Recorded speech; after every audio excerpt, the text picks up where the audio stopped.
that there are disagreements and let's go litigate those. Russia এবং ইউক্রেনের মধ্যে শান্তি আলোচনায় মধ্যস্থতা করছে যুক্তরাষ্ট্র। যুক্তরাষ্ট্রের বর্তমান প্রেসিডেন্ট ট্রাম্পের উদ্যোগে এই যুদ্ধ বন্ধের আলোচনায় অংশ নিচ্ছে রাশিয়া এবং ইউক্রেন। তবে এই আলোচনায় রাশিয়ার চেয়ে ইউক্রেনকে সামলানো কঠিন বলছেন ট্রাম্প। ট্রাম্প বলেছেন, কিয়েভের চেয়ে মস্কোকে সামলানোই বেশি সহজ এবং যুক্তরাষ্ট্র রাশিয়ার সাথেই ভালো কাজ করছে।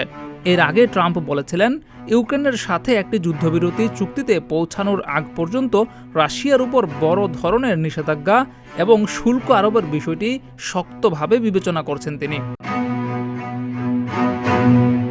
এরও আগে ট্রাম্পের সঙ্গে ইউক্রেনের প্রেসিডেন্টের একটি আলোচনার সময় তাদের বাকবিতণ্ডার ভিডিও ছড়িয়ে পড়লে তা ব্যাপক আলোচনার জন্ম দিয়েছিল। সেই আলোচনা ব্যাহত হওয়ার পর ট্রাম্পও ইউক্রেনের বিরুদ্ধে বেশ কিছু পদক্ষেপ নিয়েছিলেন। তার মধ্যে তিনি ইউক্রেনকে সামরিক সহায়তা দেওয়া বন্ধ করে দিয়েছিলেন।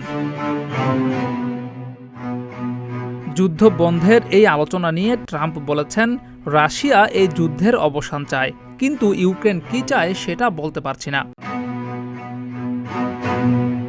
জিয়াউর রহমান, প্রতিদিনের বাংলাদেশ।